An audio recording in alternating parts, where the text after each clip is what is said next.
El estrés no es más que tu incapacidad de lidiar con las demandas que tu entorno te lanza. Estamos con un invitado especial internacional, de aquellos, ¿no?, que nos visitan de manera constante. Está Ismael Cala con nosotros. ¿Cómo estás, Ismael? Un gusto tenerte aquí en Exitosa. Buenos días, Jesús. Yo feliz de volver a Lima, de estar en Perú después de casi 4 años que no venía. Te cuento que Exitosa es un medio bastante grande a nivel nacional, llega a todas las regiones del país. O sea, Pues saludos a todos mis hermanos peruanos en cualquier rincón del país donde estén. Solo para poner en contexto a quienes no te conocen, Ismael Cala es un gran entrevistador, trabajó muchos años en CNN y ha pasado por muchos medios de alcance internacional, cubriendo en algún momento temas relacionados con la política, ¿no? Y luego ya haciendo entrevistas de perfil, algunas muy interesantes. A personajes de la música, la política. Bueno, que eso en realidad es lo que persigue seguramente en algún momento un periodista, ¿no? Dejar de ser aquello que termina siendo hasta circular y nocivo, que es la política, para conocer a las personas, sus historias y mostrarlas tal cual son. No, yo admiro a los periodistas que únicamente hacen política. Yo no podría, por mi psiquis y mi sanidad mental, hacer todos los días únicamente política. Entonces, a mí lo que más me gustaba de ese espacio en CNN y la oportunidad que me dieron por casi 6 años de hacer el programa es que era muy variado, era muy versátil, tal cual tú has dicho. O sea, me permitía hoy hablar de una coyuntura política relevante de la noticia del día y al día siguiente estar entrevistando a un escritor y al día siguiente a un atleta de alto rendimiento olímpico o a un personaje que simplemente lo invitaba por el mérito de haber tenido la resiliencia de pasar una enfermedad terminal y tener un aprendizaje de esa batalla con su salud. Entonces, era un espacio muy refrescante. A mí me hizo aprender muchísimo. Digo que es la mejor de las universidades que yo he tenido en mi vida. Ha sido el entrevistar a tanta gente todas las noches por casi 6 años.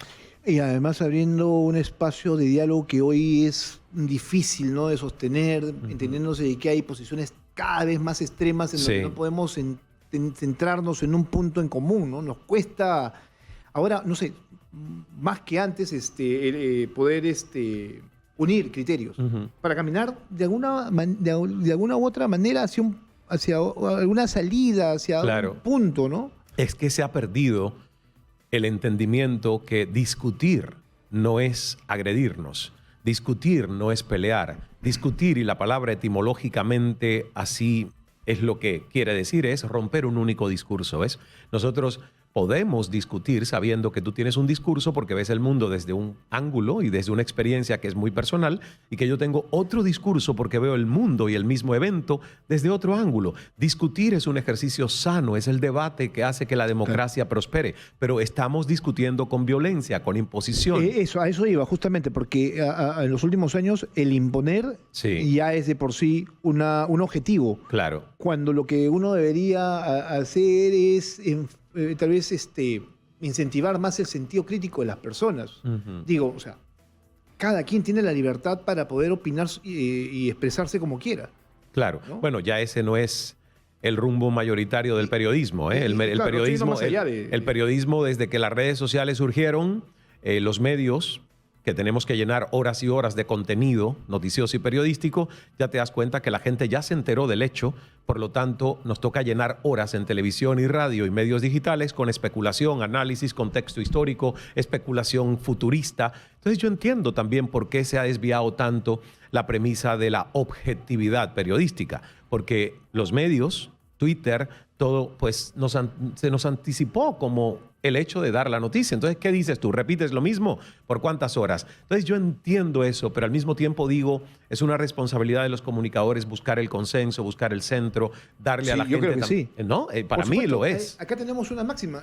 Sabes perfectamente lo que hemos vivido en estos últimos meses, ¿no? En el último año hemos tenido una elección controversial, luego un presidente mucho más controversial, que ahora está cumpliendo prisión por tratar de dar un golpe de Estado. Pero eso también...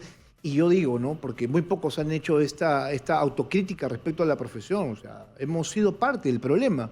Y no es un reconocimiento solamente que nos toque hacer aquí en Perú, o sea, en diferentes países del mundo. Yo te diría que en el mundo, el periodismo es en el mundo. Realmente ha contribuido justamente a esta desnaturalización del oficio. Claro. ¿No? Porque tú no tendrías por qué tomar posición, digo, o sea, sí creo que en algún momento... Podrías, sí, pero no entendiendo que tu posición no es la única verdad que existe, ¿ves? Exacto.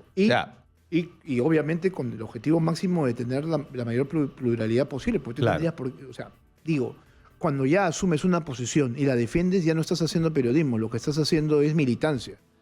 Y Sí, ahí está estoy- la controversia. estoy de acuerdo, Y pero... si haces militancia, Claro. dilo, porque no, o sea, Pero de todas formas, yo creo que, fíjate, hoy la gente quiere saber cómo piensas, ¿ves? Entonces, también por eso digo, el dejar saber cómo piensas y dejar saber tu punto de vista no está mal. El tema es que tengas una agenda de militancia tan severa, tan antagonizante, que no crees espacios donde el otro que piensa diferente sienta que puede conversar contigo. Ahí es donde está el riesgo. claro, aquí nos ha pasado de que se han empezado a generar espacios donde el odio se destilaba constantemente y lo que generaba era una división. Correcto. Y eso particularmente nunca fue nuestro objetivo. Habríamos obviamente las posiciones discordantes, algunas querían, otras no, pero tratábamos de hacerlo y lo seguimos haciendo en realidad porque esto todavía no ha terminado. Mm, Seguimos en un país que avanza y sí. que constantemente retrocede. Sí, pero la invitación, y por eso es que estoy acá cuando incluso gente que ve solo las noticias internacionales que salen del Perú piensan que está peor de lo que está. Y por eso yo digo, no todo es negativo, porque No, yo he por visto supuesto. gente que todavía tiene sonrisa, y al tener sonrisa en su rostro es porque está empujando su vida hacia el progreso, porque no se está deteniendo únicamente a hablar de crisis y de problemas y de circunstancias políticas. Nosotros tenemos que entender que hay que trascender la política, vivir en ella porque es como nos regimos socialmente, pero al mismo tiempo no vivir únicamente sobre eso y trascenderla y tener la esperanza, la fe de poder trabajar para progresar. Y eso es lo que yo he visto en muchos peruanos, ¿eh? A pesar de sus circunstancias, escogen progresar, Bueno, trabajar. Es que el mundo gira, digo, o sea, no todo el tiempo vas a estar sumido en el mismo caos, o tienes Claro. que avanzar, hay gente que depende de ti seguramente, ¿no? Entonces tienes que darle también a esa posibilidad. Hay cosas que molestan, cosas que tienen que cambiar, pero tú tampoco te puedes quedar en esa situación de esperar a que cambien, porque si los demás no cambian, el que tiene que cambiar eres tú. Como decía Definitivamente, Mahatma Gandhi, sé tú el cambio que quieres ver en el mundo. Eso es lo que todos los días yo me pregunto. Yo digo, Biden puede estar decidiendo lo que decida. Trump, cuando pasamos los 4 años de Trump en Estados Unidos, que era un constante bombardeo de mensajes, no sé, un poco raros en cuanto a división para el país. Yo siempre decía, Trump podrá estar decidiendo lo que decida hoy en la Casa Blanca. A mí me toca decidir cómo vivo mi vida hoy, desde mi hogar. ¿Qué es lo más difícil? Creo yo. Te lo digo porque de manera personal y seguramente muchos de mi edad han tenido estos cuestionamientos hacia dónde voy y qué quiero para mi vida y si finalmente uno puede ser feliz. Ayer tuve una reunión y escuché a una persona que me dio algunos alcances respecto a cómo se puede proyectar la vida, ¿no? Y lo apunté porque creo que era interesante. Decía, el pasado es depresión, el presente es estrés y el futuro es ansiedad. Sí. Tú decías exactamente qué es lo que quieres. Sí, con la diferencia que para mí el presente ya no es estrés. Esa persona, y de donde escuchaste eso, tiene que ir a hacer algo con su vida, ¿ves? Porque es cierto, si te vas al pasado, generalmente la gente se deprime porque intenta reparar algo que ya es un tiempo muerto. Debería vivir en el cementerio donde viven los muertos. Entonces, al pasado tú no puedes ir a pelear, solo a sacar conclusiones y acciones correctivas que puedas mejorar. El futuro, tienes un entrenamiento que hacer si cada vez que piensas en el futuro hay temor porque no abrazas la incertidumbre y porque no amas lo desconocido. Y a la mayoría de las personas le pasa esto. Un tiempo desconocido que es futuro le da temor. Pero cuando tú te entrenas, para mí el futuro, yo soy casi seguidor de Julio Verne, ¿ves? Futurista, de Peter Diamandis, que es uno de los futuristas de ahora, contemporáneos, a quien sigo y leo sus predicciones del futuro. Entonces a mí me entusiasma lo desconocido. Ya yo no miro el futuro por temor. Y el presente, que es verdad que para muchas personas es estrés, el estrés no es más que tu incapacidad de lidiar con las demandas que tu entorno te lanza. Entonces es un tema personal, es cómo tú respiras, es qué pausas haces, es si vives con la mente robotizada o una presencia de atención plena. Y eso es parte de lo que es Maestría de Vida, lo que traemos el 18 de marzo al Centro de Convenciones de Lima por todo un día, desde las 9 de la mañana hasta las 6 de la tarde. Ismael está aquí en el Perú porque va a desarrollar un seminario bastante importante sobre esto que nos está comentando, que es Maestría de Vida. Sí. Entonces yo estaba haciendo todo este contexto porque cabe obviamente la discusión en función a este tema, porque uno se pregunta, ¿se puede ser realmente feliz en la vida? Claro, y es que es el centro, por eso me encantó que mencionaste esto de pasado, presente y futuro, porque ese es el centro, ¿ves? Maestría de Vida no es otra cosa que decirle a muchas personas, despertemos. porque estamos viviendo a veces en piloto automático. No nos hemos dado cuenta que la educación nos falló.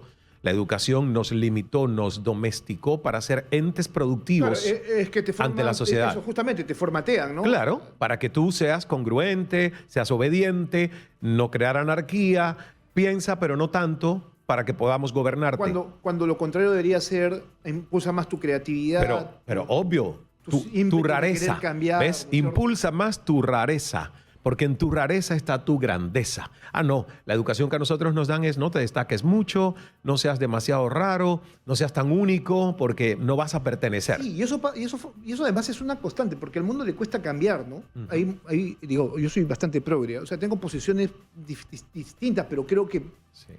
esas posiciones están en función de lo que yo creo, que no hay verdades absolutas. Entonces soy muy progre para algunas cosas, un poco más conservador para otras, pero a la larga mis posiciones son cambiantes, porque entiendo que el mundo avanza, pues el mundo cambia, ¿no? O sea, es esta constante del tiempo que también te lleva a esas reflexiones, porque el tiempo, el ser humano, el tiempo de vida de un ser humano es bastante corto, Sí, entonces tú tienes que también saber exactamente qué vas a hacer con ese tiempo que te queda. Claro. Hace algunos años conversaba con Jorge Lanata y me decía, che, hasta los 40 años sos invencible. Después de los 40, pensá qué vas a hacer con lo poco que te queda de vida, porque ya obviamente vienen las facturas. Por eso fíjate que es interesante que cuando uno habla de un despertar de la conciencia humana, los psicólogos que han estudiado el promedio de eso, de que cómo te empiezan a cambiar las prioridades y dónde te empiezas a dar cuenta que ya la vida tiene que tener un sentido de trascendencia y no tanto tan materialista o probarte la valía desde tu ego ante los demás, es entre los 30 y los 60 años. Entonces tú has mencionado los 40, que vendría a ser ya ahí cerca del punto medio de ese despertar de conciencia.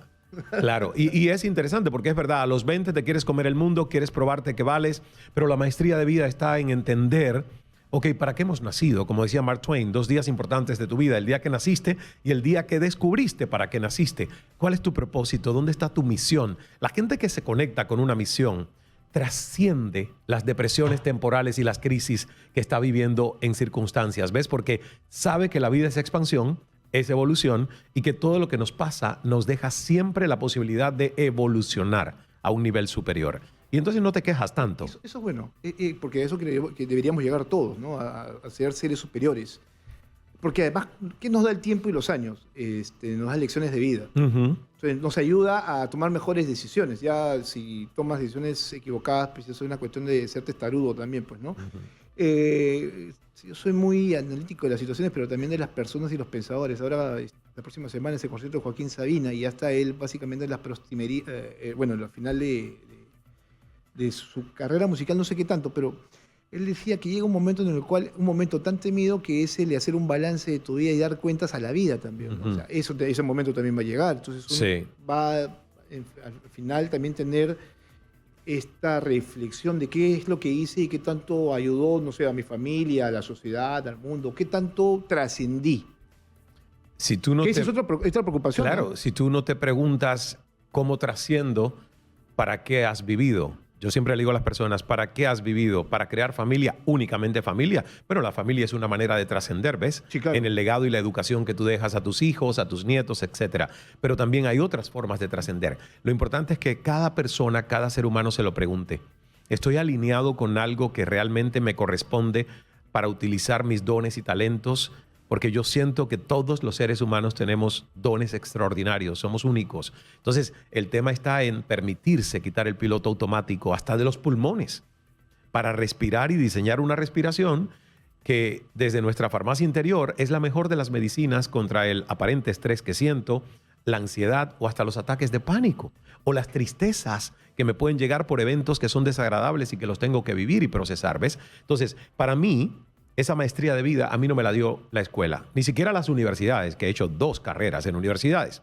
Entonces me he dado cuenta que como comunicador incluso mi mayor éxito no fue lo que me enseñaron en Toronto en la Universidad de York en una escuela de periodismo. Fue lo que luego busqué de inteligencia emocional, psicología positiva, comunicación no violenta, que por cierto tampoco me lo enseñaron en la escuela de periodismo, ¿ves? Cosas que fui a buscar por mi curiosidad a mentores y escuelas diferentes. Claro, lo que hace la universidad es, en cierta manera, integrarte a un grupo y Sí. luego con ese grupo tratar de, primero, aprender y luego también desaprender. Claro. Bueno, la idea es que tú desaprendas, porque eso es lo más difícil, Sí. ¿no? Para poder avanzar. Y eso te lo da la vida. Sí. O sea, a mí también me ha pasado eso, que la mayor cantidad de cosas que he aprendido no ha sido en la universidad, sino fuera de la universidad, aprendiendo de situaciones muy complejas, Ujú. ¿no? Y luego tratando de sacar algunas conclusiones que me han servido. Entonces tú estás en el camino de hacer tu maestría de vida. Sí. ¿Ves ¿Eso cómo que se es? consigue? Se consigue estando presente, se le llama activando el observador consciente. ¿Qué quiere decir esto? Que nosotros activamos el tercer nivel de presencia de un ser humano. Hay 3 niveles. Está el cerebro. Y hay gente que son esclavos cerebrales que manejan todas sus reacciones a un nivel primitivo, instintivo. Si alguien les ofende, la provocación dispara una reacción que escupes como una respuesta ofensiva a quien te agrede. Eso es primario, eso lo hacen los animales. ¿Ves? Cuando uno... ¿Qué es el instinto? Pero es el instinto Con y eso todos lo nacemos, tenemos, obviamente, todos claro. lo tenemos. Pero ese es el nivel más básico de lo que eres como humano. El segundo nivel ya es un poco más inteligente, donde tú reflexionas, piensas, elucubras una respuesta y diseñas una respuesta con tu intelecto, con tu lógica, con tu razón. El tercer nivel, que es el más superior de lo que somos como seres humanos, es activar tu conciencia. Y no estoy hablando de conciencia del código de ética de mal, correcto o incorrecto y moral, que es socialmente aprendida y que es muy subjetiva, además, el tema de la moral. Estoy hablando de la presencia que un ser humano tiene para autoobservarse amorosamente, sin juicios lacerantes y decir, wow, lo pude haber hecho mejor, fui violento, fui agresivo. ¿Ves? Cuando te observas, empiezas a poder corregir rasgos de tu personalidad que no están escritos en piedra. Eso de soy así, te gusta bien o si no también, eso tú ves que hay alguien inflexible y que no está abierto a una evolución personal. Cuando el observador consciente está despierto, incluso cuando tú estás hablando, hay alguien que dentro de ti está escuchando, observando amorosamente. Entonces, es una maestría de vida y es lamentable que esto no se lo digan a los niños ni siquiera hoy en las escuelas. Por ejemplo, con la fundación nuestra, Fundación Ismael Cala, yo dije, esto no se puede quedar solo enseñárselo a adultos, se lo estamos enseñando a niños y jóvenes en zonas vulnerables para sacar y estirpar la apatía y la desesperanza aprendida de decir, si nací pobre, me quedaré pobre el resto de mi vida. Sí, sí, sí.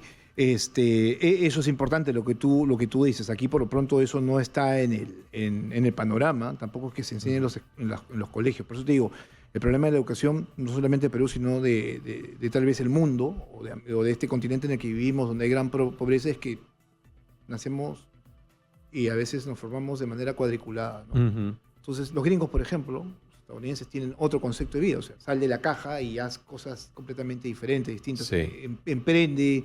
Nos cuesta emprender.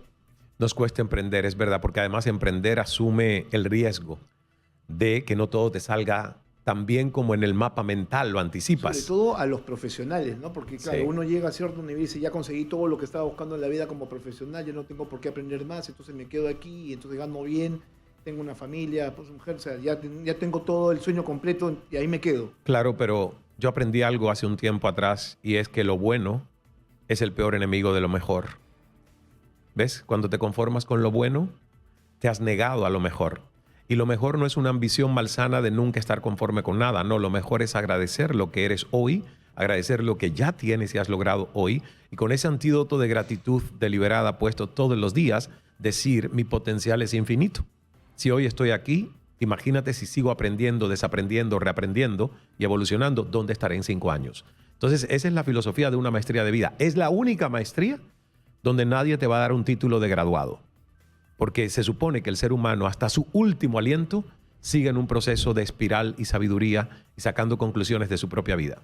Ismael, un gusto tenerte aquí. Gracias, se ha pasado el Jesús. tiempo muy rápido. Mi esposa me dice, déjalo hablar, parece un monólogo. No sé, yo hablo a veces. No, me has dejado hablar bien. Yo a veces hablo mucho. Gracias por estar aquí y por Gracias. tomarte el tiempo. Solo una cosa que quería preguntarte, porque aquí hay un titular que ha llamado la atención. Ismael Sí. Cala sobre el comunismo. Es una mierda disfrazada de porquería, dice. Claro. Es que no sé qué otra palabra decir. La verdad, yo viví 28 años en un sistema que me hizo ser resentido, envidioso, que me creó una altísima frustración en mi psiquis porque me creí el panfleto del sistema. ¿Ves? Al nacer allí, yo nací 10 años después que Fidel Castro ya estaba instalado en el poder con lo que conocemos como la Revolución Cubana. Me creí el tema. O sea, fui parte del sistema hasta que tuve que abrir los ojos a los 20 años y darme cuenta que las garantías de que el Estado es el gran proveedor y que va a satisfacer todas las necesidades de los seres humanos de todo un país es imposible. Ningún Estado puede ser el garante del bienestar, pero sobre todo, ningún Estado puede establecer el límite de potencial y crecimiento personal de todos los individuos de un país. Porque por algo nosotros tenemos libre albedrío para ser autónomos, ser líderes. Yo no tengo por qué pensar como un caudillo. Ni Trump, ni Biden, ni Fidel Castro, ni Pedro Castillo. Salió en rima, ¿verdad? Entonces, lo que yo invito a la gente es a que entienda que está muy bonito que todos seamos iguales, ¿no? Todos debemos tener derechos iguales, acceso a la educación, el tema de resguardar desde un gobierno derechos universales. Pero que tú llegues a tu máximo potencial es tu responsabilidad siempre y cuando se te dio la oportunidad de acceder a las cosas que te permitan desarrollarte. Los países socialistas y las subvenciones populistas lo único que hacen es extender la pobreza. Así es. Yo soy defensor de las libertades, creo que es fundamental y que el ser humano tiene que estar construir su vida en función de esas libertades. Correcto. Y si comete errores, que los asuma. Sí, correcto. Y que paguen. Por eso yo no veo tan mal que Perú tenga un sistema de justicia que castigue a sus expresidentes. Para mí, y coincido, la gente dice, no, que le da mala fama en el exterior. Yo digo, no, peor mala fama es la impunidad. Peor mala fama sería que un país no tenga un sistema de justicia que le diga a un expresidente, abusaste del poder, hiciste esto, lo podemos probar, está comprobado, no por revanchismo político, ves que sería otra cosa de un circo totalmente desatinado. Pero si está la evidencia y está la data, pues mira, si tienen que ir a la cárcel, que vayan a la cárcel, ¿no?